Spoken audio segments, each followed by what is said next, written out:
I do believe that saying yes does bring fulfillment. Like, I do enjoy doing things for other people and helping other people out.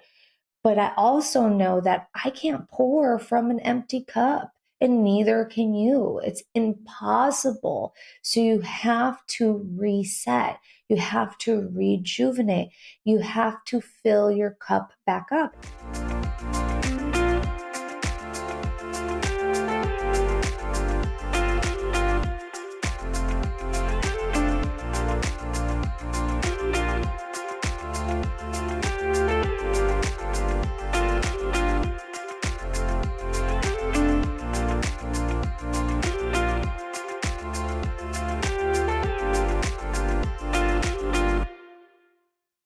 Hello, everyone, and welcome to today's episode. I am so excited you are here. Oh, my Lord, we are going to talk about something big today, and that's people pleasing. I know that a lot of you have this problem. I'm putting that in quotations. And that's because it's like a puzzle. And maybe it's how you grew up. Maybe you're striving for perfection. This is something that I am examining in my behavior throughout the year because I am a people pleaser and I know that I'm a people pleaser. And when routine changes, I know that I have the tendency to put way too much on my plate and I have to say no. And I've gotten so much better at saying no. It still doesn't mean that I don't have tendency to people please. And there is like this incognito people pleasing that cannot even seem like you're people pleasing, but you are. And it's really important to recognize when you are people pleasing. But let's first talk about like the puzzle of it, like so we understand what and how people pleasing can occur. And the first one is that you want to be kind and compassionate.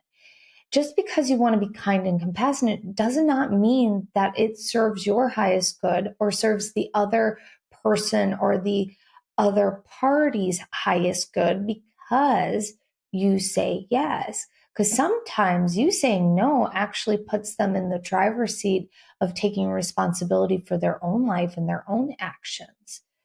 And so I've recently have had someone that I love dearly and I do all sorts of stuff for, but it's been costing me greatly in terms of time, in terms of completing projects without stress. And so I have to say no, and it's really important to say no.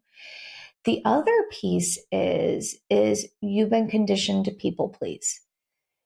Sometimes if you grew up in a household where by doing acts of service was the way that you were taught love and affection, or when you only receive love and affection, that's the way that you understand how to do it. And so you go out of your way to do all sorts of acts of service for people, but they never reciprocate in the way that you want to. And it's just because it's a learned behavior to seek love and approval. And that can sometimes be really hard and challenging because this might also be your love language where you genuinely feel love through acts of service, but no one's reciprocating that for you. And so you have to take a really honest assessment. Is this people pleasing, or is this just me doing this out of the kindness of my heart because I really enjoy doing it?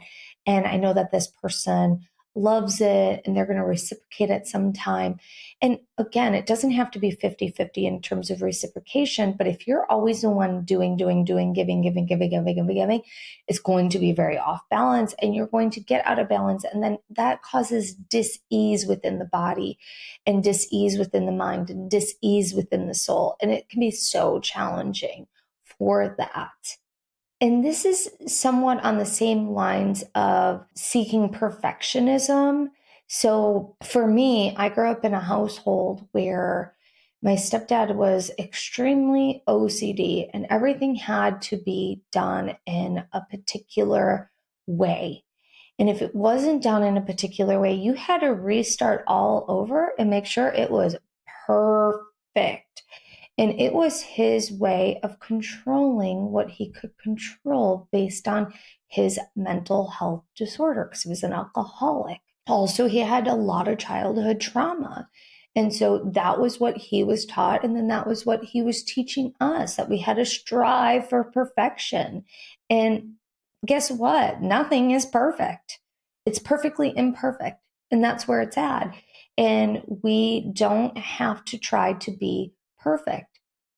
You get to decide what the standard of perfection is. And if it is causing you, which is another piece of the puzzle, if it is causing you resentment, burnout, anger, is not worth it. It's totally not worth it. And so you got to put different boundaries up.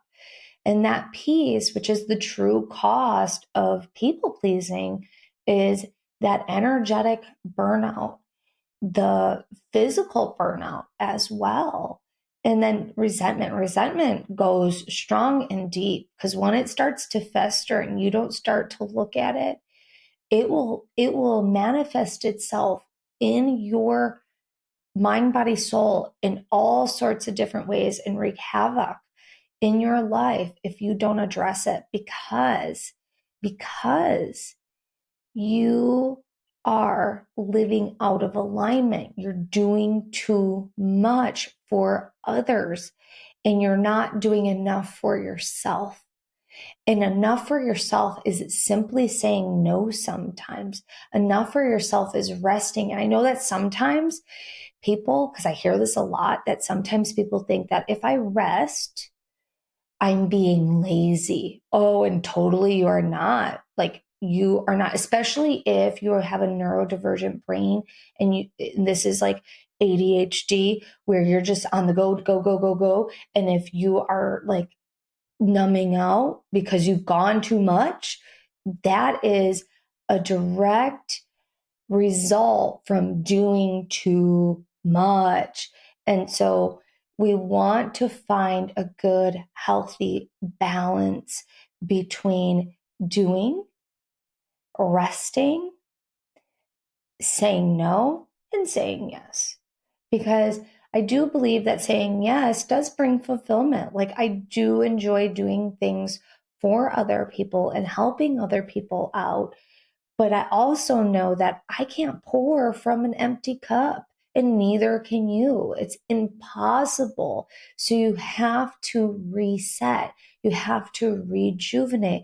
You have to fill your cup back up. And you can fill your cup back up in totally many different ways, but you need to make sure that this is a boundary that is set. So you can start breaking the cycle with people pleasing by mindfulness practices. So when you're people pleasing, you can look at your behaviors like, oh, I just said yes to that. I'm already starting to feel overwhelmed. And maybe you're too far into it where you can't say no now. So now you go, okay, I know that I'm overwhelmed. I know that I can't take much more onto my plate. I have to give myself permission to rest. So after I'm completed with this, I'm done. Like there's no extra projects that I can take on at this moment in time. There's no extra things I can do for other people. I need to rest. So that might be it. Or you might go, ooh, I said yes and I regret it. Okay, I'm going to actually be honest with the person and tell them I have too much on my plate and I'm so sorry that I'm not going to be able to do this for you. And then offer a solution to them if you have a solution. If you don't make up one. It's okay. Just say, I'm extremely overwhelmed. I can't do this right now. And I'm so sorry. I wish I could, but I realized that I said yes. And then I didn't take into account XYZ and I'm so sorry. So here's the thing. You just have to be mindful of your actions and reactions. So if you say yes to something and all of a sudden you're overwhelmed, ask yourself why. Ask yourself, what's the alternative?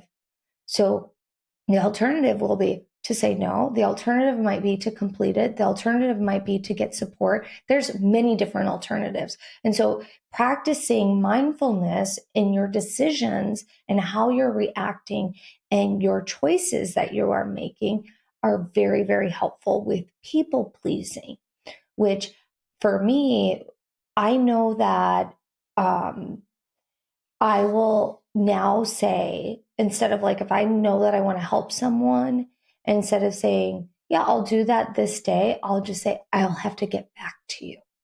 Let me get back to you on that so that I can have time to step away, look at it, and see if it's even feasible. Also, if the person gets upset, I don't take it personal because I know what I said and how I said it and how much I give. And so that one person's reaction is not the truth of who I am or the truth of my worth or the truth of my kindness or the truth of my compassion, because they get to also choose how they react as well, which is really important to remember too. Which brings us to this topic of the art of saying no. And that piece, the first piece is understanding and recognizing your self-worth. Because, like I was just saying, like, I know the truth. Like, I know that I give, and it's okay for me to rest. I know that I'm worthy and that I'm kind. And it's okay if someone gets upset if I say no, because guess what? There's going to be moments of disappointment in life, and I'm going to disappoint people, and people are going to disappoint me, and that's okay. That's a part of the human experience. I know that I was kind, I know that I was compassionate, and I did the best that I could do. And sometimes people are going to get upset because I can't live up to their expectations that they set. And they're the ones setting those expectations, not me. And you got to remember that. You also get to set your own expectations on how you perceive how someone's perceiving you. And most of the time, people aren't going to get upset. They're going to go, okay, no problem. The other way to practice the art of saying no is self compassion.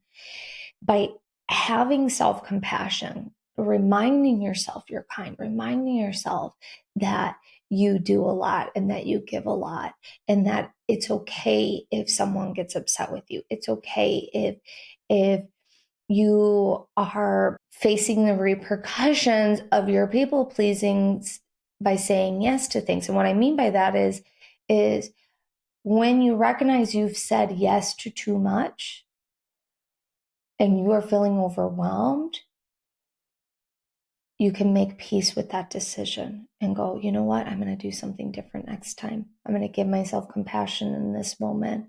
And I know I'm going to get through this, but I'm going to rest afterwards, and I deserve that. And that self compassion piece is really important, just like the self worth piece, because it's reminding you that it's okay to be human. It's reminding you it's okay to set boundaries. And it's reminding you where you're at in that moment in time and to give yourself love, because love is so necessary when you've experienced people pleasing for probably the majority of your life. It's not just like a habit that we all of a sudden like start doing in as an adult out of the blue. It's something that's probably been ingrained in you since you were a kid or a teenager. And it could be very incognito. This can happen. Like if you're in a really weird relationship as an adult, people pleasing can all of a sudden happen if you're in a relationship with a narcissist or someone that gaslights you. And then all of a sudden your brain like can't decipher what's reality and what is truth, and that causes people pleasing as well.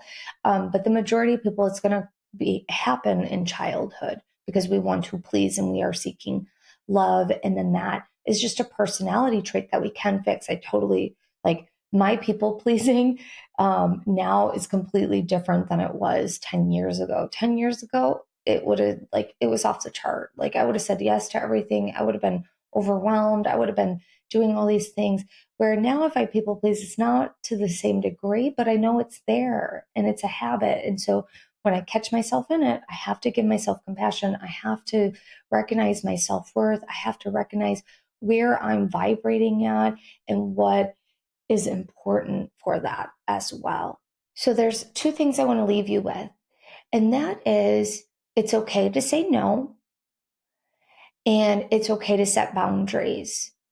Setting boundaries is crucial.